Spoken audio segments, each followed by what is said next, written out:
Hello, Namaste. This is Sunita. Today I am going to introduce a powerful mantra.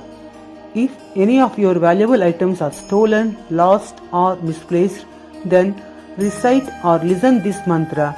You will definitely get back. This is proven, and please refer description column. Click comment section. You can find where people got back their valuable items and share their experiences. This mantra is called Kartavirajana mantra.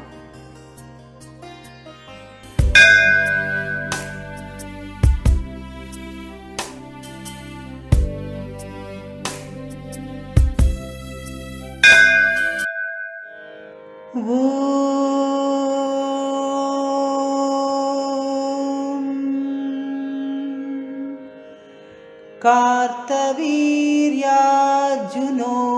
नमः राजबाहु सहस्रवान् तस्य स्मरणमात्रेण गतं नष्टं च लभ्यते।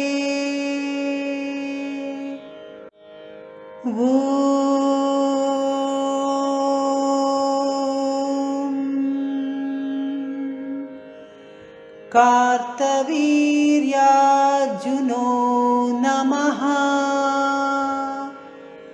राजबाहु सहस्रवान्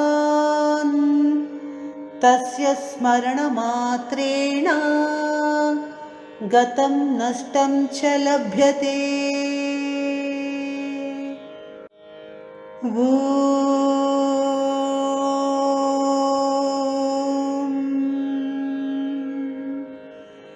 कार्तवीर्यार्जुनो नमः राजबाहु सहस्रवान् तस्य स्मरणमात्रेण गतं नष्टं च लभ्यते।